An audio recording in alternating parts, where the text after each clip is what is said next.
नमस्कार साथियों, कंटिन्यू करते हैं अपने रनिंग टॉपिक को।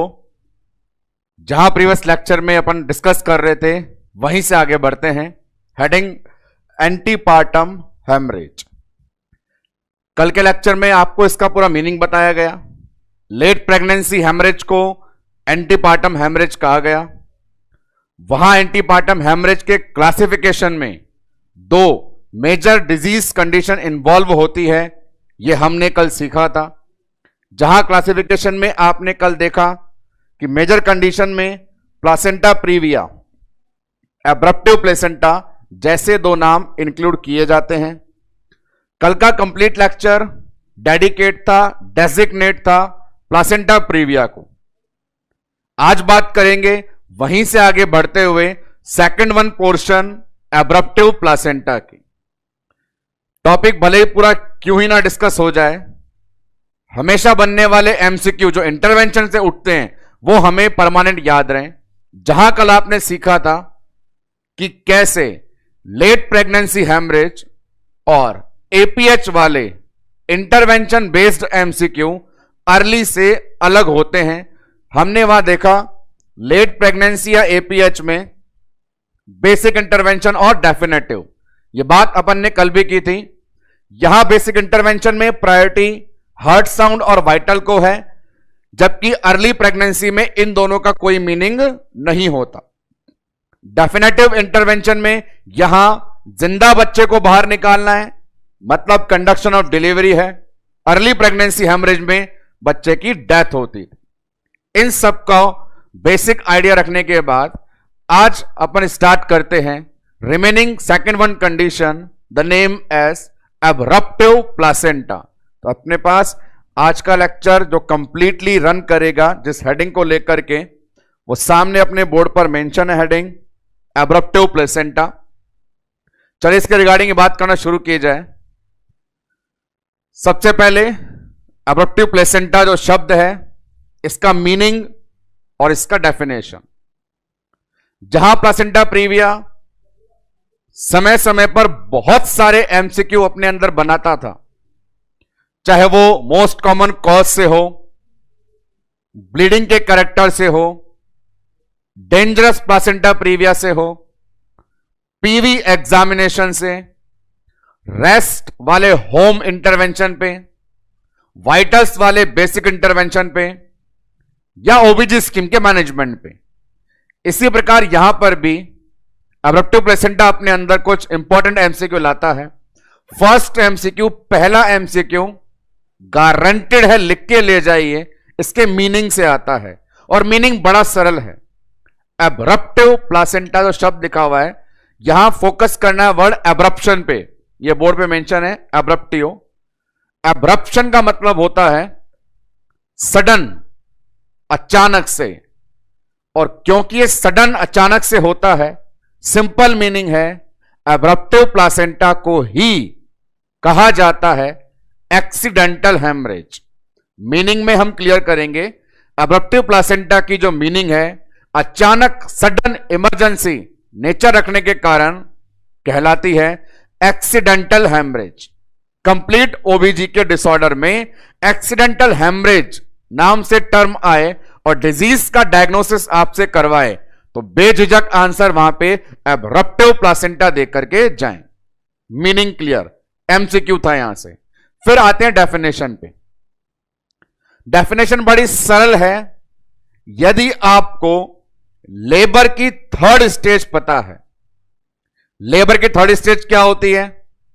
सही सोच रहे हैं, separation of placenta, separation and delivery of placenta.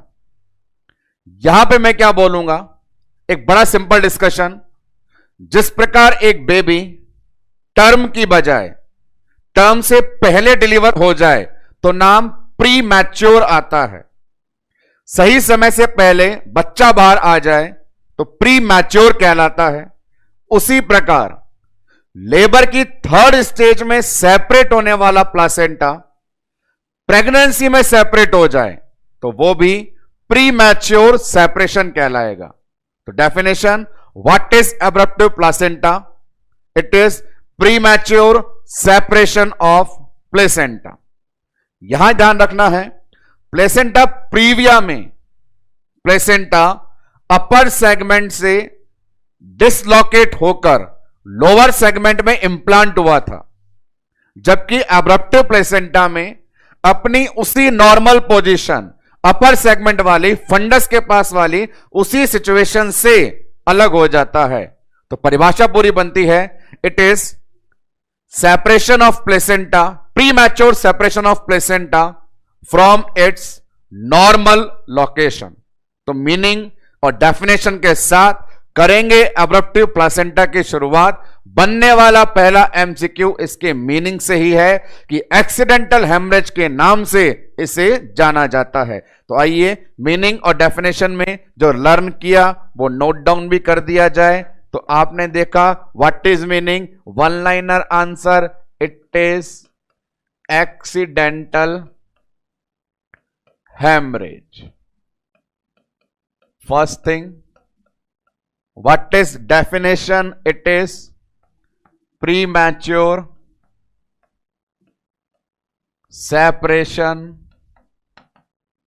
of normal situated placenta। Normal situation mention करने से प्लासेंटा प्रीविया से डिफरेंशिएशन डेवलप हो जाता है, क्योंकि प्लासेंटा प्रीविया में नॉर्मल लोकेशन नहीं थी, डिसलोकेट होकर वो लोअर सेगमेंट में अवेलेबल था। अब आते हैं इस एब्रप्टिव प्लेसेंटा के अंदर हमारे कंपटीशन पॉइंट ऑफ व्यू से बताने और जानने के लिए क्या इंफॉर्मेशन है। तो वहां पे इंफॉर्मेशन है इसके टाइप्स को लेकर डायरेक्टली, उन टाइप्स के बेस पर ही इटियोपैथोजेनेसिस भी इजीली एक्सप्लेन किया जा सकता है। सबसे पहले टाइप्स पे आते हैं। जहां प्लेसेंटा प्रीविया के डिटेल टाइप थे 1, 2, 3, 4, 2 में भी एंटीरियर पोस्टीरियर, यहां बड़े सिंपल दो टर्म है कि प्लासेंटा सेपरेशन से ब्लीडिंग होना जायज है, नॉर्मली भी होती है, एबनॉर्मली पीपीएच भी कहलाती है। सेपरेशन में ब्लीडिंग होना कंफर्म है। यदि वो ब्लीडिंग वेजाइनली होकर बाहर आ गई, दिखाई देने लग गई, तो नाम रिवेल्ड। और यदि किसी रुकावट के कारण, एनाटॉमिकल ऑब्स्ट्रक्शन के कारण वो ब्लीडिंग बाहर नहीं आई, जैसे मिस्ड अबॉर्शन में भी होता था, तो नाम कंसील्ड। दिखाई देना और नहीं दिखाई देना, रिवेल्ड, कंसील्ड, दो नामों को लेकर के ही एब्रप्टिव प्लासेंटा के दोनों टाइप को एक्सप्लेन किया जाता है। डायग्रामेटिक प्रेजेंटेशन देखें और फिर थ्योरेटिकल डिटेल देखेंगे अपन। यहां पे सामने बोर्ड पर देखें बड़े अटेंशन से, एब्रप्टिव प्लासेंटा के दोनों टाइप को एक्सप्लेन करने वाला है डायग्राम। यहां कंडीशन देखें, इसमें यह लोकेट करवाया गया कि यह प्लेसेंटा नॉर्मल सिचुएशन से अलग हुआ, अलग होने से ये ब्लड यहां पे दिखाई दे रहा है, ना केवल दिखाई दे रहा है, ये ब्लड एस्केप होकर वेजाइनली बाहर आ रहा है। और यदि ये ब्लड बाहर आ रहा है, दिखाई दे रहा है, तो हम डिक्लेयर कर सकते हैं ये दिखने वाली कंडीशन है, नाम दे देंगे अपन रिवेल्ड। सेकंड में कंपेयर करें तो वहां पर भी प्लासेंटा सेपरेट हुआ है, ये वापस बता दिया प्लासेंटा सेपरेशन। और जैसे प्लासेंटा सेपरेट हुआ है, ब्लीडिंग हुई है, ये रही ब्लीडिंग। पर ये ब्लीडिंग आप देखें यहां से आगे आपको कहीं भी दिखाई नहीं दे रही है, कहीं भी दिखाई नहीं दे रही है, अंदर ही रुक गई है, बाहर नहीं आई है, तो नाम दे दिया कंसील्ड। तो मेजर टू वैरायटी और two types of abruptive placenta are known as revealed, concealed. Placenta separation से होने वाली ब्लीडिंग वेजाइना के थ्रू बाहर आकर के दिखाई दे रिवेल्ड, नहीं दिखाई दे कंसील्ड। अब इसी डिफरेंस के बेस पे मल्टीपल कैरेक्टर आप और मैं यहां पर डिस्कस करेंगे। क्या क्या करेंगे, वन बाय वन ध्यान से सुनना। Number 1, nature of bleeding. Revelled में क्या बोलोगे, एक्टिवली प्रेजेंट होती है, कंसील्ड में एक्टिव प्रेजेंट नहीं है, अंदर ही कलेक्टेड है। नेक्स्ट वन, इन दोनों में मैं आपसे जज करवाऊं, इन दोनों में कंपैरेटिवली ज्यादा सीवियर और कम सीवियर मतलब माइल्ड कौन है? तो दोस्तों एक अंदाजा यह होता है कि यदि शरीर में कोई पैथोलॉजी हो, कोई बीमारी हो, कोई गड़बड़ हो और उसके बारे में हमें पता चले तो हम इलाज करवाने जा सकते हैं, कॉम्प्लिकेशन से बच सकते हैं। लेकिन शरीर में ऐसी पैथोलॉजी हुई जिसने कोई लक्षण ही नहीं दिखाया, हमें पता ही नहीं लगा, तो हमें पता ही नहीं लगेगा तो हम जांच करवाएंगे नहीं, और नहीं करवाएंगे तब तक वो बीमारी अंदर ही अंदर कॉम्प्लिकेशन को जन्म दे देगी। जहां रिविल्ड में बहते खून को देख करके मैया घबरा जाती है और डॉक्टर के पास जाकर इलाज ले आती है, वहीं कंसील्ड वाली बिना किसी ब्लीडिंग के भ्रम में नहीं आती है और घर पर ही अपना बच्चा गंवा जाती है। तो ये बहुत अच्छी बात है कि यदि कोई बीमारी हो तो सिम्टम आना चाहिए, सिम्टम आता है तो तकलीफ का पता चलता है, नहीं आता तो पता नहीं लग पाता है। इसीलिए जनरली साइकोलॉजी में पर्सनैलिटी को भी बताया जाता है इंट्रोवर्ट एक्सट्रोवर्ट। एक्सट्रोवर्ट रहेंगे तो एग्जिबिट और प्रेजेंट हो पाएंगे, इंट्रोवर्ट रहेंगे तो पता नहीं डिप्रेशन में कहां खो जाएंगे। तो यहां पे एक डिफरेंस, माइल्ड और सीवियर किसे कहेंगे? तो ये नेचर जो मैनेजेबल है वो माइल्ड, जो लेट मैनेजेबल है वो सीवियर। अब आगे, यदि आप बचा पाए तो FHS प्रेजेंट, लेट पता चला नहीं बचा पाए तो FHS एब्सेंट। अगला डिफरेंस आ गया। फीटल हार्ट साउंड कहां मिलेंगे, कहां नहीं मिलेंगे?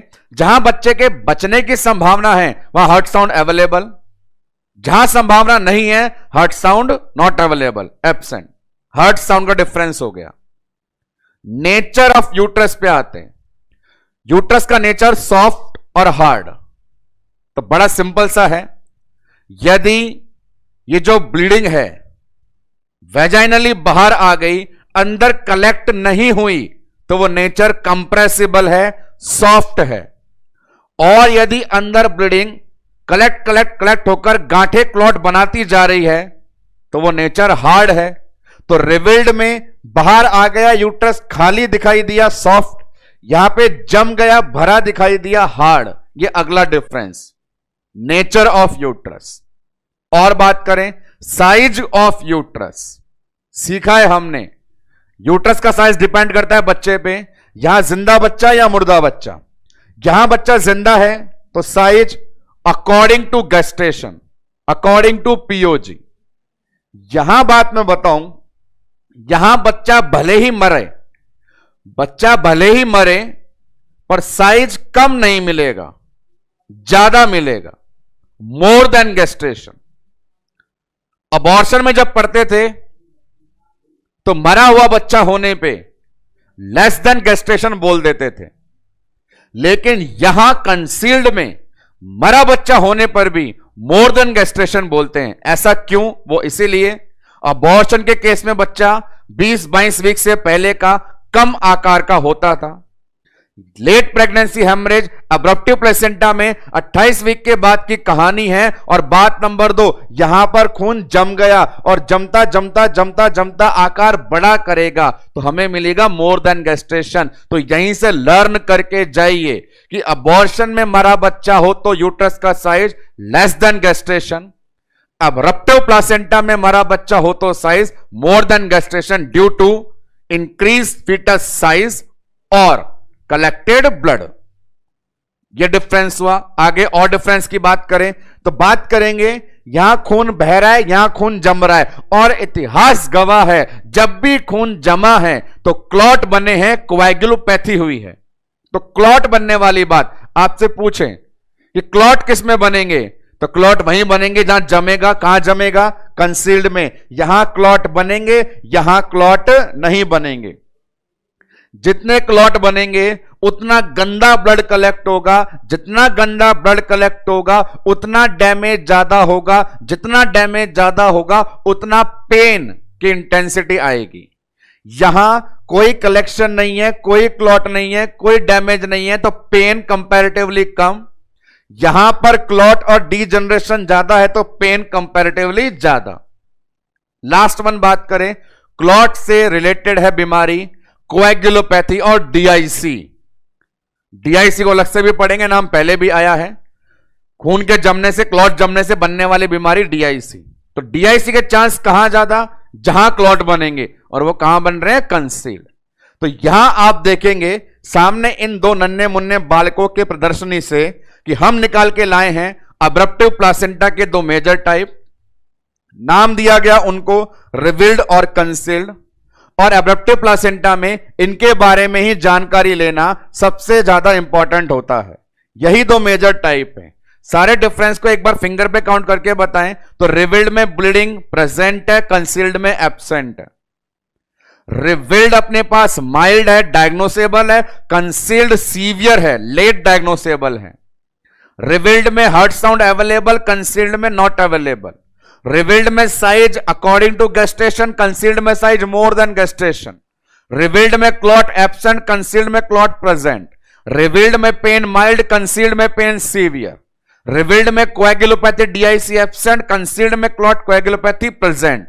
इन सभी डिफरेंसेस को लेकर टेबुलेशन फॉर्म में भी प्रेजेंट किया जा सकता है। आपके सामने अवेलेबल है, एक बार नजर मार लीजिए। बोर्ड के दो टुकड़े करके वहां पे टेबल बना दी गई है रिवील्ड कंसील्ड नेचर की। एक एक नेचर को देखिए। नंबर 1 ब्लीडिंग का, यहां एक्टिव ब्लीडिंग है, यहां पर एब्सेंट ब्लीडिंग है। नेक्स्ट वन, ये माइल्ड नेचर है क्योंकि डायग्नोसेबल है। ये सीवियर नेचर है, लेट डायग्नोसेबल है। यहां पे एफएचएस प्रेजेंट है, बच्चे को बचा सकते हैं। एफएचएस एब्सेंट है, मरने के चांस ज्यादा हैं। बच्चा जिंदा है तो साइज अकॉर्डिंग टू गेस्टेशन है। बच्चा मरा है फिर भी साइज मोर देन गेस्टेशन है, क्योंकि बड़ा बच्चा और कलेक्टेड ब्लड।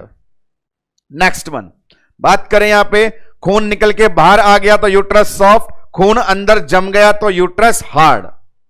अब आगे यहां पे डैमेज कम हो रहा है तो डल पेन, यहां पे गंदगी ज्यादा है तो सीवियर पेन। यहां पे क्लॉट नहीं बने तो कोएगुलोपैथी नहीं होगी, यहां क्लॉट बन गए तो कोएगुलोपैथी होगी। कोएगुलोपैथी से बीमारी डीआईसी और शॉक यहां नहीं होंगे, वहां डीआईसी शॉक हो सकते हैं। तो टेबुलेशन फॉर्म में भी लैंग्वेज में उन्हीं सब को इंक्लूड किया गया है जो आपको मैंने इसके पैथोलॉजिकल प्रोसेस में बताया। तो ये रिवील्ड कंसील्ड दो टाइप, जो हम एक आइडिया देके जाते हैं मल्टीपल सिम्टम बेस्ड डिफरेंसेस का। आते हैं अपन फर्दर पोर्शन में कि अब और हमारे पास एब्रप्टिव प्लासेंटा क्या लेके आता है। तो एब्रप्टिव प्लासेंटा हमारे पास जो अब लेके आया है इटियोपैथोलॉजी। इटियोपैथोलॉजी कारण बताएं और उस कारण से क्या हुआ अल्टीमेटली वो बताएं। तो गौर से सुने, वक्त हो चला है प्लासेंटा प्रीविया की तरह यहां पे सेकंड एमसीक्यू आपके सामने प्रेजेंट करने का। एब्रप्टिव प्लेसेंटा में अभी तक के 17 मिनट के डिस्कशन में एक एमसीक्यू में आपको दे चुका हूं और वो था एब्रप्टिव प्लेसेंटा का मीनिंग से बनने वाला सवाल, एक्सीडेंटल हेमरेज। यहां पे सवाल बहुत solid, most common cause of abruptive placenta वो पूछा जाएगा। यही लाइन प्लासेंटा प्रीविया के लिए होती तो आंसर डिफेक्टिव डेसिडुआ जाने वाला था, पर आज की सुबह आज का लेक्चर एब्रप्टिव प्लेसेंटा है तो सवाल भी एब्रप्टिव प्लेसेंटा की इटियोलॉजी का है। बड़ा सरल जवाब है और जवाब है hypertension. Most common cause of abruptive placenta यदि है आपको बताना तो आंसर देंगे हाइपरटेंशन। और किस प्रकार हाइपरटेंशन से एब्रप्टिव प्लासेंटा हुआ यह जानने बताने समझने के लिए हेमरेज ग्रुप के बाद आने ही वाली है बीमारी हाइपरटेंसिव प्रेगनेंसी, जहां इजीली आपको एक्सप्लेन करके बताया जाएगा how a hypertension can result into haemorrhage. How a hypertension can result into haemorrhage. हम पढ़ रहे हैं एब्रप्टिव प्लासेंटा। एब्रप्टिव प्लासेंटा मतलब क्या हुआ? हेमरेज हुआ। और उस हेमरेज का कारण आपने और मैंने दोनों ने मिलकर के किसको बताया? हाइपरटेंशन को बताया। यहां मैं बोल रहा हूं हाइपरटेंशन ने हेमरेज कैसे किया, ये मैं आपको बताऊंगा अपने next disease condition hypertensive pregnancy के अंदर। तो ये मोस्ट इंपॉर्टेंट थिंग है, हाइपरटेंशन मेन कॉज है। अब इसमें और चीजें जोड़ें कि ये तो एग्जैक्ट कॉज हो गया, इसके अलावा भी कुछ रिस्क फैक्टर बताए जाते हैं। पहले तो कुछ ऐसे रिस्क फैक्टर को ले लो जिनसे हाइपरटेंशन होता है। तो सिंपल सी बात है, sedentary life style, tobacco, smoking, alcohol, ये सब भी इसमें इंक्लूड हो सकते हैं। तो जिन कारणों से इंसान को हाइपरटेंशन होती है वो यहां पर रिस्क फैक्टर हो सकते हैं। एग्जाम्पल दे दिया मैंने, स्मोकिंग, कैंसर, एक बात। और अब बताऊं सेकंड इंपॉर्टेंट बात, हाइपरटेंशन तो मोस्ट कॉमन कॉज हो गया, पर उसके अलावा भी और कारण है, और जो और कारण बताने वाला हूं वहां से भी सीधा सवाल आया है। तो देखिए, एब्रप्टिव प्लासेंटा का मीनिंग आपने बताया एक्सीडेंटल हेमरेज, और एक्सीडेंट का मतलब क्या होता है, जो प्री प्लान नहीं होता, अचानक से हो जाता है। ऐसी कैटेगरी में शामिल करूंगा एक नॉर्मल फीमेल, नॉर्मल प्रेगनेंसी, और ना जाने अचानक से कैसे 28 वीक के बाद उसका एक्सीडेंट हो गया। एक्सीडेंट वही जो अपन जानते हैं, ओरिजिनल एक्सीडेंट, जिसे अपन कहते हैं किसी भी प्रकार का ट्रॉमा। यदि उसको कोई ट्रॉमा हो गया, पेट के बल गिर गई, पेट पे इंजरी हो गई, तो वहां पे प्लासेंटा सेपरेट हो सकता है। तो ट्रॉमा एक लीडिंग रिस्क फैक्टर है। ये जो चीजें लाइफ में आती हैं एक्सीडेंट जैसी, एक्सीडेंट अपन आए दिन इजिली सुनते पढ़ते रहते हैं अखबारों में, न्यूज में, पर जब खुद पे फील करके देखें, एक्सीडेंट एक ऐसी चीज है जो अचानक से तबाही मचा कर जाती है। प्रेग्नेंट फीमेल के एब्डोमेन पे जहां फीटस सरवाइव कर रहा है, डायरेक्टली कोई इंजरी हिट करे अचानक से, तो पूरा एब्डोमेन एकदम से पिचक जाता है। पेट के बल अचानक से गिरी, अचानक से एब्डोमेन पिचक गया। लैंग्वेज दे रहा हूं, यूं कि त्यों आपको एमसीक्यू की लैंग्वेज में मिलेगी, वो एमसीक्यू आज के लेक्चर में ही दिखेंगे। लैंग्वेज है अचानक से पिचक जाना, बोल दिया सडन डीकंप्रेशन। सडन डीकंप्रेशन, जहां सडन और डीकंप्रेशन शब्दों का हिंदी मतलब बताने में और समझने में दिक्कत आपको नहीं होनी चाहिए। सडन मतलब अचानक से, डीकंप्रेस मतलब एकदम से कंप्रेस हो जाना, इतना कंप्रेस हो जाना कि स्ट्रक्चर्स का सेपरेट हो जाना, और सेपरेट होकर के ब्लीडिंग होने से इस बीमारी का बन जाना। तो इडियोपैथोलॉजी में सबसे पहले एग्जामिनर यदि किसी क्वेश्चन को पुटअप करने की सोचता है तो वह आपका ये रहा, the most common leading cause of abruptive placenta, answer will be hypertension. Risk factor में हाइपरटेंशन जिससे होता है, स्मोकिंग से, कैंसर से, अल्कोहल से, या बात करें कोई चोट लग गई या अचानक से कंप्रेशन हो गया। पैथोलॉजी क्या क्या हुई, रिवील्ड कंसील्ड वाली, उसे एक बार फिर देखते हैं अपन। सामने प्रेजेंटेशन अवेलेबल है, उसकी एक एक लैंग्वेज बड़े धीरे धीरे ध्यान से सुनेंगे। ये मैंने आपके लिए प्रिपेयर किया है, अब इसे मैं एक्सप्लेन कर रहा हूं, गौर से सुनना। यूट्रस की 3 layer, perimetrium, myometrium, endometrium. Pregnancy में एंडोमेट्रियम बन गई डेसिडुआ और हो गया प्लासेंटा का पोर्शन। यहां बोर्ड पे सबसे पहले लाल और नीले कलर से जो 2 लाइनें कर्व में हैं वो यूट्रस की 2 लेयर हैं। आओ उनके नाम सुने। ये बाहर की तरफ वाली पेरीमेट्रियम, रेड कलर वाली मायोमेट्रियम, लिखा हुआ है प्रेजेंटेशन में। यहां देखें, ये बाहर वाली पेरीमेट्रियम, मार्कर के लिए बड़ा बोल्ड कर देता हूं, ये बाहर वाली पेरीमेट्रियम दिखाई दे रही है, और इसके नीचे रेड वाली आपको मायोमेट्रियम, 2 परतें। यदि आप यहां पे पूछना चाहें सर कहां है एंडोमेट्रियम, तो मेरा जवाब है एंडोमेट्रियम है डेसिडुआ, और किसके साथ है, प्लासेंटा के साथ। तो देख लेते हैं प्लासेंटा को, क्या प्लासेंटा नॉर्मली सिचुएटेड है या सेपरेटेड है। जवाब क्या दोगे, सेपरेटेड है। 2 तरीके बताए हैं, दोनों तरीके। यहां देखें, ये जो ब्लैक मार्कर से 2 लाइनों वाली कंडीशन है, यहां से स्टार्ट होकर के यहां पे एंड हो रही है, ये प्लासेंटा का पोर्शन है पूरा। इस प्लासेंटा में ये कोरियन और ये डेसिडुआ। इसी प्लासेंटा को ब्लू मार्कर से मैंने एक बार और बताया है, वहां पर भी ये कोरियन और ये डेसिडुआ। तो प्लासेंटा में जब नाम लेते हैं तो डेसिडुआ और कोरियन ही आते हैं, और कोरियन के साथ डेसिडुआ नाम लेने से ये क्लियर सर्टिफिकेट मिल चुका है कि यूट्रस की तीसरी लेयर प्लासेंटा के साथ अलग हो चुकी है। तो बोर्ड पे सबसे पहले स्ट्रक्चर्स के नाम अवेलेबल हैं, वो हमें अंडरस्टैंड हो तो समझाना क्या चाहते हैं वो पता लगेगा। सबसे पहले मैं बताना चाहता हूं कि इस डायग्राम में मैंने यूट्रस की 3 परतों को कैसे अरेंज किया है। 3 लेयर में से 2 लेयर आराम से दिखाई दे रही है, पेरीमेट्रियम, मायोमेट्रियम। बात चली एंडोमेट्रियम की, तो वो कहां है? वो डेसिडुआ बनके प्लासेंटा के साथ सेपरेट हो गई है। सामने बोर्ड पे 2 प्रकार से प्लासेंटा को दिखाया जा रहा है, एक ब्लैक मार्कर से, एक ब्लू मार्कर से। ये अटैच है ब्लैक से, ये सेपरेट है ब्लू से। अब देखें, प्लासेंटा अलग हो और खून निकल के बाहर आ जाए, ये कंडीशन।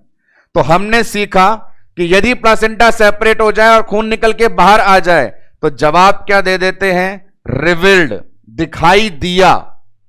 और यदि प्लासेंटा सेपरेट हो पर खून देखो यहीं जम जाए तो वो कंडीशन कहलाती है कंसील्ड। यहां पे देखिए, इस चैनल से और इस चैनल से बंद है, प्लासेंटा सेपरेट हो गया पर ब्लीडिंग अंदर ही है, जमी हुई है, अंदर ही जमी, बाहर नहीं निकली और ना ही दिखी। नाम क्या दे दिया? कंसील्ड। इस कंसील्ड का एक नाम और है, आओ सीखते हैं वो क्या है। कंसील्ड का एक नाम और है, उसे कहा जाता है रेट्रोप्लेसेंटल ब्लीडिंग। आप खुद देख लीजिए कंसील्ड में खून कहां पड़ा है। क्या कंसील्ड में खून निकल के बाहर आ रहा है? क्या कंसील्ड में खून अंदर पड़ा है? हां, अंदर पड़ा है। तो कहां पड़ा है? मायोमेट्रियम और प्लासेंटा के बीच में। यह परत अपने पास मायोमेट्रियम और यह स्ट्रक्चर प्लासेंटा, इसके बीच में, प्लासेंटा के पीछे। कंसील्ड में ब्लड कलेक्ट है प्लासेंटा के पीछे, तो ऐसी ब्लीडिंग को नाम देते हैं रेट्रोप्लेसेंटल। रेट्रो का मतलब पीछे या पिछले समय की या गुजरे जमाने की बात, तो किसके पीछे गए? प्लासेंटा के पीछे, रेट्रोप्लेसेंटल ब्लीडिंग। इसी कंसील्ड में क्योंकि ब्लड कलेक्ट है, खून जम रहा है तो जमेगा और गांठें देखेंगी। ये black dot dot dot dot बहुत सारे जो दिखाई दे रहे हैं आपको, ये गांठें हैं जो बता रहे हैं कि दुनिया भर के क्लॉट बन गए हैं। ये नाम दे दिया यहां पे मैंने क्लॉट्स का। तो क्लॉट्स तभी बनेंगे जब खून जमेगा, खून तभी जमेगा जब खून इकट्ठा होगा और वैरायटी होगी कंसील्ड, तो कंसील्ड में क्लॉट बनते हैं। ये सीखा भी है हमने। अब एक मजेदार बात, कंसील्ड वाले के साथ एक समस्या चल रही है। वो क्या? खून लगातार बहता जा रहा है पर बाहर निकलने की बजाय जमता जा रहा है। खून सेपरेशन के कारण निकलता जा रहा है और बाहर निकलने की बजाय जमता जा रहा है, भरता भरता भरता भरता भरता भरता जा रहा है। हर स्ट्रक्चर की, हर ऑर्गन की, हर इंसान की भरने की भी एक क्षमता होती है। और आप जानते हैं जब जरूरत से ज्यादा भर जाता है तो वो इंसान हो या स्ट्रक्चर प्रेशर के मारे फट जाता है। किसी की सहन शक्ति अच्छी है तो उसे आप झिलाए जा रहे हो, पर उसकी जब कैपेसिटी ओवर हो जाएगी तो वो भी एक दिन जबरदस्त तरीके से फट जाता है। ऐसा ही कांड यहां पर भी होने वाला है। जब कंसील्ड में खून भरता गया तो एक दिन वो धमाके की तरह फट गया। ये देखो धमाके की पिचकारियां मैं निकाल रहा हूं सामने। तो ये क्या बोलेगा? इतना खून बह रहा था, तूने बाहर निकलने की जगह तो दी नहीं, वेजाइना से बाहर निकलने की जगह तो नहीं दी, तो मैं धमाके की तरह पीछे इकट्ठा हो गया। और पीछे कहां इकट्ठा हो गया? ये जो दूसरी परत थी, आपको मैंने बताया इस दूसरी लेयर का नाम क्या है? बाहर वाली का पेरीमेट्रियम। और अपने पास खून कहां से बह रहा था? मायोमेट्रियम से, और इनके बीच में धमाके से ब्लड कलेक्ट हो गया।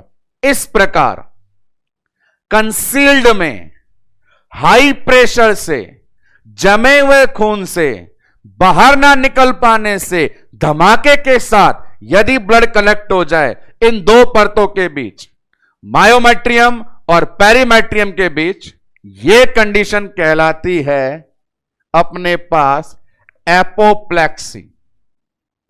एपोप्लेक्सी का मतलब होता है धमाका, और इसी एपोप्लेक्सी को बोलते हैं कोव्यूलेयर यूट्रस। कोव्यूलेयर यूट्रस एक टर्म है, कोव्यूलेयर को लिंक करा है एपोप्लेक्सी से, उसका मतलब है तूफान, धमाका। कोवुलेयर साइन नाम का एमसीक्यू भी आपको विजिबल होगा, आज के लेक्चर में मेरे ही द्वारा सामने बोर्ड पे दिखाया जाएगा। तो यह कंडीशन कोवुलेयर यूट्रस कहलाती है। और बड़ी इंटरेस्टिंग चीज, ये कोवुलेयर साइन रिवील्ड में मिलेगा या कंसील्ड में? तो कंफर्म है धमाके तभी होंगे जब इंसान भरेगा, और भरा किसमें था? कंसील्ड में। तो 100% नो डाउट कोवुलेयर यूट्रस या कोवुलेयर साइन केवल कंसील्ड में मिलता है, रिवील्ड में नहीं। तो ये इटियोपैथोजेनेसिस का प्रेजेंटेशन, जहां आपने स्टार्टिंग से देखा, इटियोलॉजी में मोस्ट कॉमन कॉज हाइपरटेंशन बताया, अचानक से एक्सीडेंट होना ट्रॉमा बताया, और एब्डोमेन पिचक जाना डिकम्प्रेशन बताया।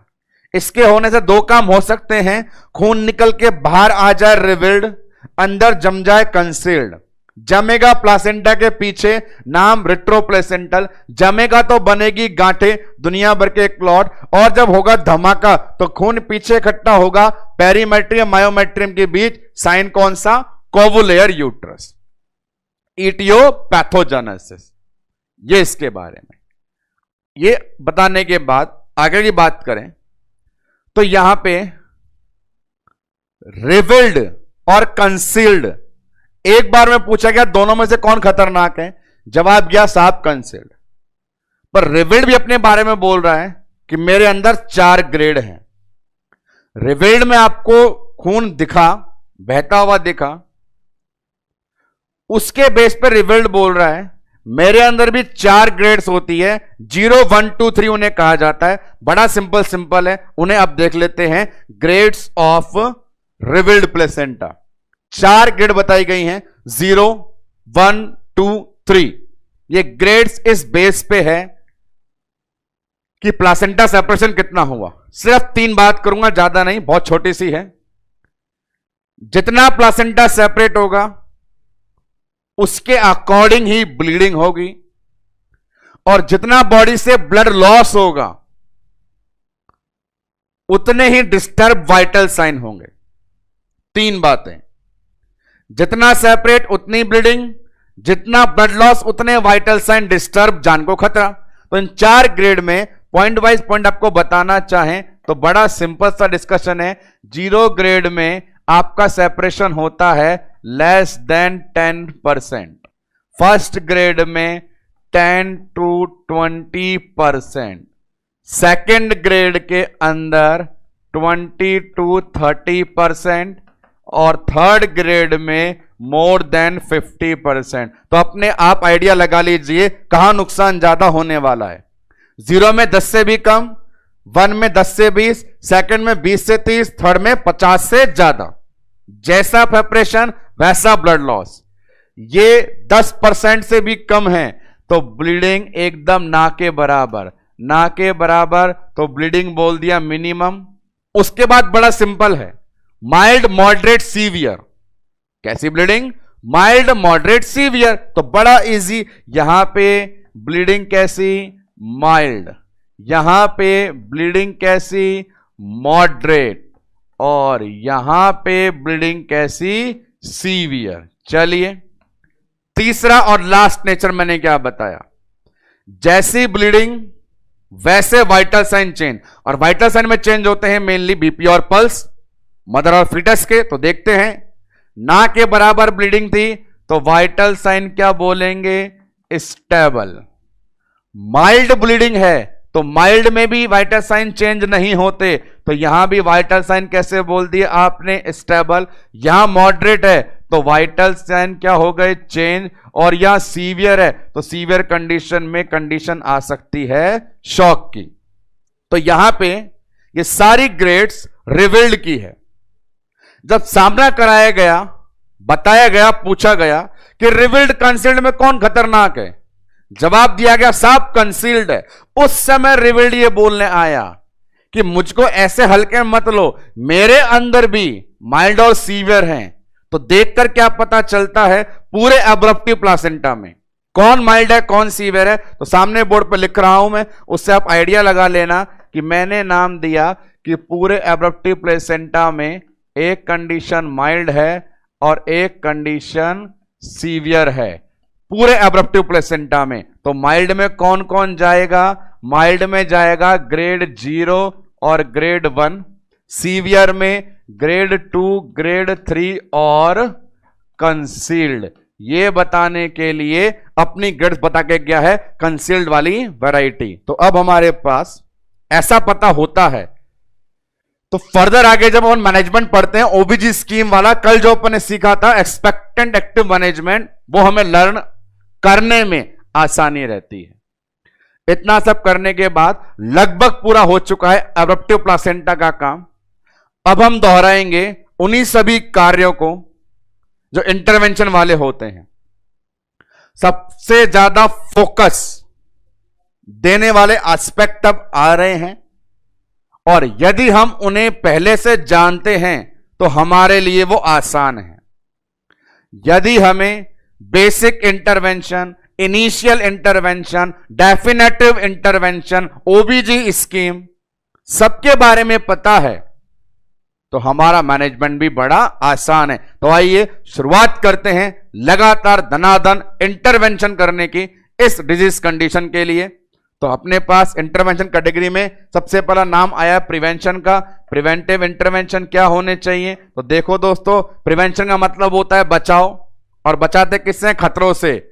और रिस्क फैक्टर ईटियोलॉजी में हमने यही जाना है किस बीमारी का कारण क्या था, हाइपरटेंशन। तो प्रिवेंशन कैसे करेंगे कि आपको सबसे पहले क्या करना है, कंट्रोल हाइपरटेंशन। अब हाइपरटेंशन के जो रिस्क फैक्टर होते हैं उन्हें कंट्रोल कर लो, जैसे स्मोकिंग, अल्कोहल। तो यहां पे प्रिवेंशन में ये लिख देंगे अपन, अवॉइड स्मोकिंग। इसके अलावा बात करें, ये चीज अचानक से होती है, एक्सीडेंट होता है, धमाके से होती है, तो जिम्मेदारी बनेगी। जब आपकी वाली 7 महीने से ऊपर वाला गर्भ लेकर के चल रही हो तो उसके साथ ऐसी एक्टिविटी ना करी जाए जिससे इंजरी का खतरा हो। तो हर हालत के अंदर क्या करना है, प्रिवेंट फ्रॉम ट्रॉमा, किसी भी प्रकार की चोट लगने से बचाएं, इंजरी से बचाएं, ताकि यह दुर्घटनाओं से ना देखनी पड़ जाए। ऐसी चीजों का पहले पता लगाना हमेशा कहलाता है अर्ली आइडेंटिफिकेशन। जिस प्रकार आपको रिमेंबर करवाऊं, प्लासेंटा प्रीविया के प्रिवेंशन में हमने कहा था मदर को खिलाओ पिलाओ, हीमोग्लोबिन चेक करो ताकि वो माल नरिश एनीमिक ना रहे, कम बच्चे पैदा करो ताकि उसकी मसल्स में न्यूट्रिशन रहे जिससे कमी के चलते बच्चा नीचे ना गिरे। उसी प्रकार एब्रप्टिव में बोल रहे हैं हाइपरटेंशन से होता है तो उसे कंट्रोल करना शुरू कर दो। इसके बाद बात करें प्रिवेंटिव के बाद हमेशा इंटरवेंशन कौन से आते हैं, इमीडिएट आते हैं। इमीडिएट का मतलब क्या बताया, जब भी एग्जामिनर हमारे सामने 5-10 लाइनों का सवाल का माहौल बना करके लेकर के आ जाए, 28 वीक से ऊपर की प्रेगनेंसी है, बच्चे की हार्ट रेट ये चल रही है, अचानक से ट्रॉमा हुआ, सडन डीकंप्रेशन हुआ, डॉक्टर ने डायग्नोसिस कर दिया ये रिवील्ड है, ये कंसील्ड है, ये ग्रेड है, इमरजेंसी में आ गई, नर्स भी बैठी है, डॉक्टर को फोन लगाया, फलाना ठिकाना बहुत कुछ बोल गया और लास्ट में बोला कि what will be initial intervention should be done by the nurse for this condition. तो पूछना क्या चाहता था, इनिशियल इंटरवेंशन। तो क्या सिखाया, जब भी लेट हेमरेज सामने आता, इनिशियल इंटरवेंशन में बच्चे की धड़कन देखने कंपाउंडर जाता, तो FHS और वाइटल इसके बाद ब्लड लॉस असेस करने के लिए सैनिटरी पैड काउंटिंग करना, और फिर बेसिक इंटरवेंशन के तौर पे according to patient need oxygen therapy, IV line और ब्लड ट्रांसफ्यूजन। ये सारे काम वो हैं जो शुरुआत में किए जाते हैं। इनिशियल और बेसिक इंटरवेंशन इन्हें कहा जाता है। हमेशा की तरह फिर रिमेंबर करवाऊं तो ये रहा अपने सामने स्मार्ट बोर्ड पे अवेलेबल। बेसिक इंटरवेंशन में हमेशा लेट हेमरेज में एफएचएस वाइटल सैनिटरी पैड, और डेफिनेटिव इंटरवेंशन में हमेशा कंडक्शन ऑफ डिलीवरी। इसी प्रकार यहां पे अब जो अपन करने आ गए एब्रप्टिव प्लेसेंटा के अंदर इंटरवेंशन, तो वहां बात चल रही थी अपने पास इमीडिएट की, और इमीडिएट में अपन ने वही लिखा एफएचएस वाइटल सैनिटरी पैड और ब्लड ट्रांसफ्यूजन। इमीडिएट डेफिनेटिव का सबको पता है, ये लिख दिया। डेफिनेटिव मैनेजमेंट का मीनिंग क्या होता है? डिलीवरी करवानी है। डेफिनेटिव मैनेजमेंट का मतलब ही क्या है? डिलीवरी करवाना। और बड़ी इंपॉर्टेंट चीज, जब भी डिलीवरी की बात आती है ओबीजी स्कीम लग जाती है। अब बिल्कुल भी मत घबराना, क्योंकि 2-3-4 बार हो चुका है इसका दोहरान कार्य। ये लिख दिया ओबीजी स्कीम। कल भी प्लासेंटा प्रीविया था, उसमें भी ओबीजी स्कीम आई थी। ओबीजी स्कीम के कितने बच्चे? 2 बच्चे। क्या बोल के जाते हैं? यदि करना हो तुरंत काम तो मैनेजमेंट को दो एक्टिव वाला नाम, यदि करना हो आराम से काम तो उसे दो उम्मीदों वाला नाम एक्सपेक्टेंट। तो डेफिनेटिव मैनेजमेंट का मतलब होता है डिलीवरी करवाना। डिलीवरी करवाना कहलाता है ओबीजी स्कीम। तुरंत करवानी हो तो एक्टिव, वेट करके करवानी हो तो एक्सपेक्टेंट। कौन डिसाइड करता है? कंडीशन डिसाइड करती है। आप बता दें एब्रप्टिव प्लासेंटा के अंदर 2 नेचर, माइल्ड और सीवियर। तो पहली बात रिवील्ड कंसील्ड। कौन था सीवियर? कंसील्ड। और रिवील्ड में क्या पड़ी? ग्रेड। कौन कौन सी? 0, 1, 2, 3। बात करूं मैं एक्टिव की, एक्टिव में रखते हैं सीरियस केस को। तो सीरियस केस कौन कौन से थे? पहला केस कौन सा था? कंसील्ड वाला। इसके अलावा और कौन सा केस था? ग्रेड 2 और ग्रेड 3। बात करें एक्सपेक्टेंट में, माइल्ड नेचर वाली, वहां क्या कहता था? ग्रेड 0 और ग्रेड 1। तो बड़ा सिंपल सा है, यदि डायग्नोसिस से कंफर्म हो जाए कौन सा एब्रप्टिव प्लासेंटा हमारे सामने आया है, उसके अकॉर्डिंग आप एक्सपेक्टेंट मैनेजमेंट और एक्टिव मैनेजमेंट बता सकते हैं। तो किसी भी प्रकार के एमसीक्यू को कवर करने के लिए जो इंटरवेंशन बेस्ड हो, पूरा लास्ट तक सुने कि वो डिमांड क्या करता है। दिखाऊंगा सामने, अभी भटिंडा के अंदर पूछा गया सवाल, बोल रहा हूं बड़े ध्यान से सुनना। क्या था वो सवाल? था in a emergency unit a pregnant mother is admitted with the diagnosis of concealed abruptive placenta around 38 week gestation. By understanding the diagnosis, what will be best immediate intervention should be done by nurse? समझ लिया पूरा? सवाल के अंत में क्या पूछा? Best immediate intervention. Option देखें, number 1 caesarean section, number 2 induction of delivery by oxytocin, number 3 immediate transfusion of FFP fresh frozen plasma, number 4 should provide expectant management. Answer दें। तो पहली बात तो यह हो जाती है, उसने इमीडिएट पूछा है। जब उसने इमीडिएट पूछा है तो डेफिनेटिव का डब्बा गोल। डेफिनेटिव का डब्बा गोल मतलब डिलीवरी के सारे ऑप्शन बंद, और सारे बंद तो एक ही रह गया जवाब, फ्रेश फ्रोजन प्लाज्मा, जो इंक्लूड होता है हमारे इन इंटरवेंशन में, आईवी फ्लूइड में और ब्लड ट्रांसफ्यूजन में। तो ऐसे बहुत सारे क्वेश्चंस इन दोनों डिजीज कंडीशन के इंटरवेंशन वाले क्राइटेरिया से बन सकते हैं। फिलहाल एब्रप्टिव प्लासेंटा को देंगे पूर्ण विराम, जो आज के लेक्चर में हमने देखा। कल का लेक्चर पूरा प्लासेंटा प्रीविया के संसार पे था, और आज का एब्रप्टिव प्लासेंटा पे। दोनों भाइयों को खत्म करने पे समाधि दे दें और फिर इनसे पैदा होने वाले सवालों की प्रैक्टिस के लिए तैयार हो जाएं। पहले देखें आज आपने क्या पढ़ा। हमने आज डिजीज जो डिस्कस करी, नाम था एब्रप्टिव प्लासेंटा। शर्त आई मीनिंग और डेफिनेशन की, तो मीनिंग है सवाल लेके आती है एक्सीडेंटल हेमरेज, परिभाषा है प्रीमैच्योर सेपरेशन। दो बंधु आते हैं रिवील्ड और कंसील्ड, टपक के बाहर आ जाए तो रिवील्ड, कोने में छुप जाए तो कंसील्ड। मल्टीपल सिम्टम्स डिफरेंसेस जो आपको टेबुलर फॉर्म में एक्सप्लेन किए गए।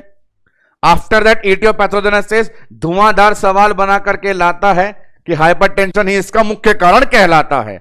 उसके बाद में सडन डीकंप्रेशन मिलेगा आपको कहीं ना कहीं, सॉल्व करेंगे सवाल। जब इटियोपैथोलॉजी टर्म आई हमारे पास, हर चीज को बताया। नया नाम आया कोवुलेयर यूट्रस, जब खून का धमाका यूट्रस की परतों में है समाता तो साइन कोवुलर बन जाता।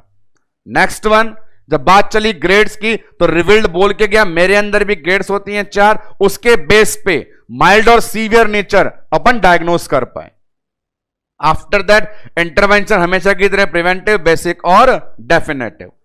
तो ये सारा पोर्शन या इस पोर्शन के साथ आपके साथ जो शुरू किया गया बीमारियों का पहला दौर, हेमरेज इन प्रेगनेंसी, चाहे वो अर्ली चाहे वो लेट, 5 बीमारी पूरी खत्म होती हैं। अबॉर्शन, एक्टोपिक, मोल, प्रीविया, एब्रप्शन, 5 बीमारी का पूरा समूह हेमरेज इन प्रेगनेंसी कहलाता है। फिलहाल समय हो चला है डिस्कस करने का कुछ इंपॉर्टेंट एमसीक्यू का related to these 2 condition categorise under APH. तो सामने बोर्ड पे एंटीपार्टम हेमरेज से बनने वाले एमसीक्यू बैक टू बैक आने वाले हैं, आओ डिस्कस करें, सॉल्व करें। फर्स्ट वन हमारे पास एमसीक्यू आया है, a client arrive at hospital 38 week gestation. ध्यान से सुनते रहे, एक सेकंड।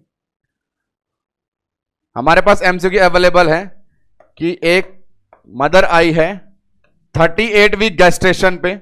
आगे पढ़े। Profuse vaginal bleeding. प्रोफ्यूज का मतलब होता है बहुत ज्यादा, अच्छी खासी मात्रा में हो रही है। शी स्टेट, उसने कहा it occur suddenly without any contraction. ये ब्लीडिंग मेरे अचानक हो गई, बिना किसी कॉन्ट्रैक्शन के हो गई, पता ही नहीं चला। विच कंडीशन में the client experiencing that require immediate notification. तो आप बताइए इन चारों में वो कौन सी कंडीशन हो सकती है। 38 वीक गेस्टेशन पे एक प्रेग्नेंट फीमेल को ब्लीडिंग हुई और सबसे इंपॉर्टेंट बात है कोई कॉन्ट्रैक्शन नहीं। कोई कॉन्ट्रैक्शन नहीं मतलब कोई पेन नहीं, कोई एहसास नहीं, पर ब्लीडिंग प्रेजेंट है, बाहर दिखाई दे रही है। तो बीमारी क्या है देखें। Placenta previa. एक्रिटा में ब्लीडिंग इतनी नहीं होती, रप्चर में ब्लीडिंग धमाकेदार तो पेन भी धमाकेदार, कंसील्ड में खून बाहर नहीं आता, तो जवाब प्लासेंटा प्रीविया बन जाता, क्योंकि उसमें ब्लीडिंग कैसी होती है, हमेशा पेनलेस होती है। तो first question from first topic placenta previa. उम्मीद करेंगे कि आपको ये अंडरस्टैंड हुआ हो। चलते हैं नेक्स्ट वन क्वेश्चन के ऊपर। अगला सवाल क्या लेकर के आ रहा है, यहां देखें। प्राइमरी ग्रेविडा है, 37 वीक है, लेबर रूम में, reported to labour room with central placenta praevia. ये देखें interesting question. Female labour room में आ गई है, 37 वीक है, सेंट्रल प्लेसेंटा प्रीविया है, मतलब टाइप 3 टाइप 4 में से एक है। आगे हैवी ब्लीडिंग पर वेजाइनम होनी ही है aunty. FSH normal at the time of examination. खुशी की बात है कि अभी बच्चे की धड़कन सही चल रही है, हार्ट साउंड नॉर्मल है। द बेस्ट मैनेजमेंट ऑप्शन, अब देखो यहां पे ध्यान से, बेस्ट मैनेजमेंट ऑप्शन, यहां एग्जामिनर ने कोई प्रिवेंटिव, इनिशियल, बेसिक, डेफिनेटिव जैसे टर्म का इस्तेमाल नहीं किया, सिंपल बोल दिया 37 वीक की हो गई है, जबरदस्त ब्लीडिंग हो रही है, सेंट्रल प्लेसेंटा प्रीविया है। बताओ बेस्ट मैनेजमेंट क्या है? तो बेस्ट मैनेजमेंट है जितना जल्दी हो सके बच्चे को बाहर निकाल के ले आओ, क्योंकि अभी धड़कन सही है। तो यहां आंसर देखें, पहला बोल रहा है एक्सपेक्टेंट मैनेजमेंट। हम एक्सपेक्टेंट कब करते हैं? जब वेट करना होता है। पर सेंटर वाली कंडीशन सीवियर है और सीवियर में एक्टिव मैनेजमेंट करते हैं। आगे सिजेरियन सेक्शन, हम बिल्कुल सिजेरियन सेक्शन पे जाएंगे क्योंकि नॉर्मल डिलीवरी पॉसिबल नहीं है, क्योंकि उस रास्ते में प्लासेंटा विराजमान है। आगे इंडक्शन फॉर वेजाइनल डिलीवरी, अरे नहीं नहीं ऐसा मत करना, रास्ता बंद है, खुला नहीं है, वेजाइनल डिलीवरी नहीं करनी। Last one induction for forceps, अरे कहां घुसाओगे, बच्चा नहीं है, प्लासेंटा है। तो बड़ा सिंपल है, बड़ा सिंपल एमसीक्यू है कि बेस्ट मैनेजमेंट डिलीवरी करना। कई बार ऐसी बात हो जाए कि तेनालीराम की तरह आपको भी चीज आधी याद रह जाए, तो वहां क्या होगा, यह याद रह जाएगा कि स्मार्ट बोर्ड पे एक मास्टर आया था और डेफिनेटिव मैनेजमेंट में डिलीवरी करवाना बता के गया था, पर सामने चारों ऑप्शन में डिलीवरी हो रही है भैया, किसी में वेजाइना से, किसी में फॉरसेप्स से, किसी में सिजेरियन से। तो इतने मैनर्स भी होने चाहिए कि जब नॉर्मल रास्ता बंद हो तो बच्चा वहां से नहीं पेट फाड़ के बाहर आता है। Answer caesarean section, option B. चलिए आते हैं नेक्स्ट वन एमसीक्यू पे, एपीएच कैटेगरी में। अगला एमसीक्यू सामने, फर्स्ट कंसिडरेशन, ये लो साहब पहली बात ही पूछ रहा है, first consideration in the treatment of abruptive placenta. अब देखो यहां क्या पूछ लिया इसने, पहला काम। पहला काम का मतलब है इनडायरेक्टली इनिशियल। अब ऐसा नहीं है कि मैं आपको जो तोते की तरह रटाऊंगा वो शब्द यूं का त्यों एग्जाम में छप के आ जाएगा। मैंने आपको इनिशियल बोला, इसने फर्स्ट पूछ लिया, बात एक ही है। सबसे पहला काम एब्रप्टिव प्लेसेंटा में क्या करोगे? सबसे पहले क्या करते हैं, बेसिक इंटरवेंशन ढूंढते हैं। आओ नंबर 1 डिलीवरी कर दो, पकड़ते हैं, शट अप, ऐसा नहीं करेंगे। आगे एडमिनिस्ट्रेशन ऑफ फाइब्रिनोजन देखते हैं। एमनियोसेंटासिस, कोई तुक नहीं, कहां से आ गया ये। Prompt restoration of effective circulation with IV fluid. अब देखें 4 ऑप्शन। अब यहां पे एमनियोसेंटासिस का कोई लिंक नहीं है, तुरंत डिलीवरी नहीं करवानी क्योंकि डिलीवरी डेफिनेटिव होती है। अब 2 बचे, या तो फाइब्रिनोजन दे दो। फाइब्रिनोजन देने का मतलब क्या हो गया, क्लॉटिंग फैक्टर कि जबरदस्त ब्लीडिंग हो रही है, रोकने के लिए क्लॉटिंग फैक्टर, ठीक है। या फिर prompt restoration effective circulation with IV fluid, यहां ये इंटरवेंशन ज्यादा प्रायोरिटी लेकर के जाएगा। क्यों? क्योंकि वहां पे हेमरेज है, हेमरेज में ब्लड लॉस है, इतना जल्दी blood transfusion, cross matching, Rh ABO grouping, FFP, fibrinogen collect नहीं हो सकते हैं। तुरंत क्या किया जा सकता है, एक मेडिकेट उठा करके ग्लूकोज की बोतल को टांगा जा सकता है। ब्लड भी लगा सकते हैं, पर ब्लड लगाने के लिए समय चाहिए, क्रॉस मैचिंग का, डोनर का, शिफ्टिंग का। पर तुरंत करा जाने वाला काम आईवी फ्लूइड दे करके मरीज को दिलाओ आराम। चलिए आगे अपने नेक्स्ट क्वेश्चन में चलते हैं। तो देखेंगे आप अभी तक जो तीनों क्वेश्चन थे मैनेजमेंट पोर्शन को ही फोकस कर रहे थे। चल भाई क्या लेके आया, 32 साल की है, कोई बात नहीं, प्रेगनेंसी 30 वीक की है, 30 वीक की प्रेगनेंसी पर जबरदस्त वेजाइनल ब्लीडिंग हो गई, सबसे पहले क्या करोगे? लो भाई, फिर अपने पास इनिशियल इंटरवेंशन को सलाम। 2 लेक्चर 2 दिन की मेहनत के बाद धड़ाधड़ आ रहे हैं सवाल मैनेजमेंट फोकस पे गोलाबारी करते हुए। लैंग्वेज अंडरस्टैंड करो, 30 वीक पे ब्लीडिंग है, फर्स्ट चीज पूछता है, रटा दिया है, सामने ढूंढते हैं। पैड प्रोवाइड करेंगे, बिल्कुल करेंगे। एलएससीएस करेंगे, सबसे पहले नहीं करेंगे। डिलीवरी सबसे पहले नहीं करेंगे, एफएचआर करेंगे। और मैंने बताया एफएचआर और सैनिटरी पैड दोनों में से फर्स्ट क्या करते हैं, एफएचआर को करते हैं, आफ्टर दैट क्या करते हैं, पैड देते हैं। ऑप्शन नंबर ए सही है, ऑप्शन नंबर डी भी सही है। बेस्ट क्या है, option number D, assessment of fetal heart rate.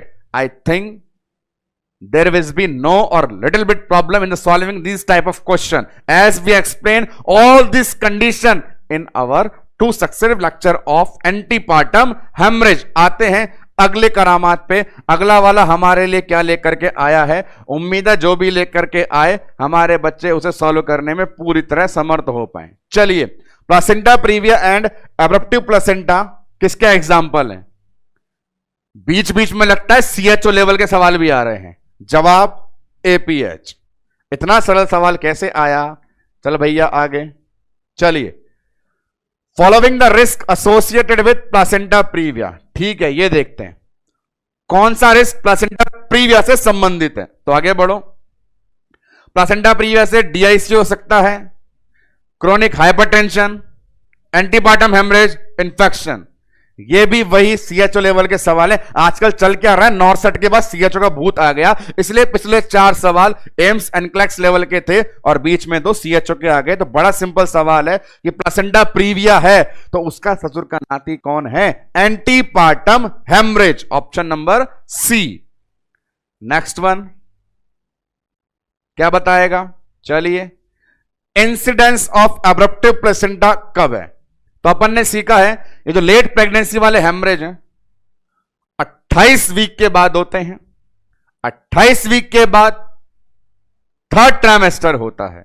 बड़ा सिंपल आंसर, 3rd ट्राइमेस्टर। यहां एक चीज मैं क्लियर करूं दोस्तों, वो ये कि यदि आप सोच रहे हो कि ये लल्लू सवाल सामने क्यों बताए जा रहे हैं, तो गारंटी देता हूं हर एक सवाल सामने जो है वो प्रीवियस एग्जामिनेशन में पूछे गए हैं, वहीं से मैंने उन्हें कॉपी करके सामने प्रेजेंट करवाया है। सारे क्वेश्चन आपके एग्जाम में पूछे जा चुके हैं। यदि इन्हें आप इजीली सॉल्व कर पा रहे हैं तो अपनी थोड़ी सी कॉलर ऊंची कर लेना कि हमें कॉन्फिडेंस है कि एपीएच के सवाल सॉल्व कर पाएंगे। चलें आगे, नेक्स्ट वन, थोड़ा बड़ा क्वेश्चन। चलिए, premature separation of normally implanted placenta. इतना बोलने से समझ गए बीमारी कौन सी है? Abruptive placenta. आगे, second of pregnancy usually with severe haemorrhage known as. तो बड़ा सिंपल है, सेपरेशन होना सेकंड हाफ में, मतलब वायबिलिटी के बाद में और जबरदस्त ब्लीडिंग के साथ। एब्रप्टिव प्लेसेंटा है और रिविल्ड वाला भी है। आंसर देखो, ये रहा बड़ा सिंपल लास्ट में, abruptive placenta. Option will be D. सरल सवाल, सरल जवाब। आगे देखते हैं, कुछ है हमारे लिए और कुछ टिपिकल सवाल। तो नेक्स्ट वन इधर देखें, मदर को डायग्नोस है पार्शियल प्लेसेंटा प्रीविया। पार्शियल का मतलब हो गया ये अपने पास टाइप 1 टाइप 2 से गया, लो लाइंग और मार्जिनल से। आगे, नर्स ने कहा यूजुअल ट्रीटमेंट, कि सामान्यतः हम ऐसे मरीजों को क्या इलाज देते हैं। तो पहली बात तो ये पार्शियल है, टाइप 1 2 का है, माइल्ड कैटेगरी का है, तो माइल्ड वाले को क्या बोलते हैं? बड़ा इजी सवाल है, चलें आगे जवाब दें। Bed rest. बिल्कुल, कोई प्लेटलेट नहीं देनी, गंभीर नहीं है, कोई तुरंत सीजरिंग की जरूरत नहीं है, लेबर कुछ करवाना नहीं है। और ये अपने पास वो लाइन है जो प्रीवियस कल के लेक्चर में चिल्ला चिल्ला के बताई गई थी, रेस्ट इज बेस्ट इंटरवेंशन। तो देखिए, उस लाइन से लाइन टू लाइन सामने आपके पास एमसीक्यू आ चुका है, rest is best intervention. Next one question, चलिए, in caring of client diagnosed with placenta previa. ठीक है, आप एक ऐसी मां की केयर करने जा रहे हैं जिसकी बीमारी का नाम प्लासेंटा प्रीविया है। आगे, नर्स शुड अवॉइड, ये अच्छी चीज है, क्या नहीं करेगी? क्या नहीं करेगी? तो देखो, पेरिनियम इंस्पेक्ट करेगी, कर ले, यूएसजी करेगी, कर ले, फिर से करेगी, दोबारा कर ले। यहां पे एक ऑप्शन गलत हो गया, नन ऑफ दीज।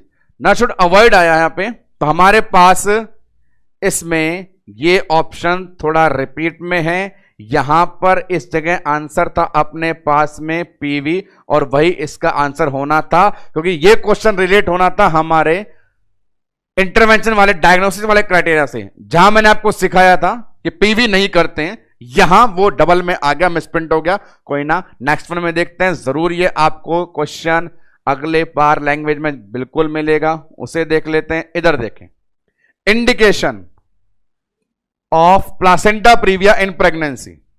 ठीक है, इंडिकेशन देखें, बड़ा सिंपल, ये वो सवाल है जो इसके मेन कैरेक्टर से निकल के आया। प्रीवियस लेक्चर में पढ़ाते वक्त मैं दूर से था चिल्लाया जब कहा था कि पेनलेस के नाम पे बहुत बार पूछी गई बीमारी है, painless bleeding, painless bleeding. Answer हमेशा प्लासेंटा प्रीविया।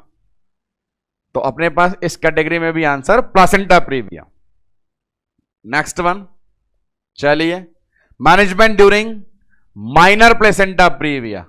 तो माइनर प्लेसेंटा प्रीविया वही वाली बात जो अभी कर रहे थे अपन, टाइप 1 हो और सेकंड एंटीरियर हो, तो जनरल मैनेजमेंट क्या देना होता है? बड़ा सिंपल सा है, सारे देख लीजिए, सिंपल मैनेजमेंट, रेस्ट देना होता है। अभी इसी की तरह दिखने वाला एमसीक्यू हमने सॉल्व किया है। मैं कह रहा हूं दोबारा ऐसा ही क्यों आया है, क्योंकि एग्जाम में जितने भी सवाल एपीएस से थे वो सारे कलेक्ट करके यहां प्रेजेंट किए गए हैं। तो एक जैसे लगने वाले दिखने वाले भी दो बार आ सकते हैं। आंसर कंप्लीट रेस्ट दिया जाता है क्योंकि आपकी बीमारी गंभीर नहीं है।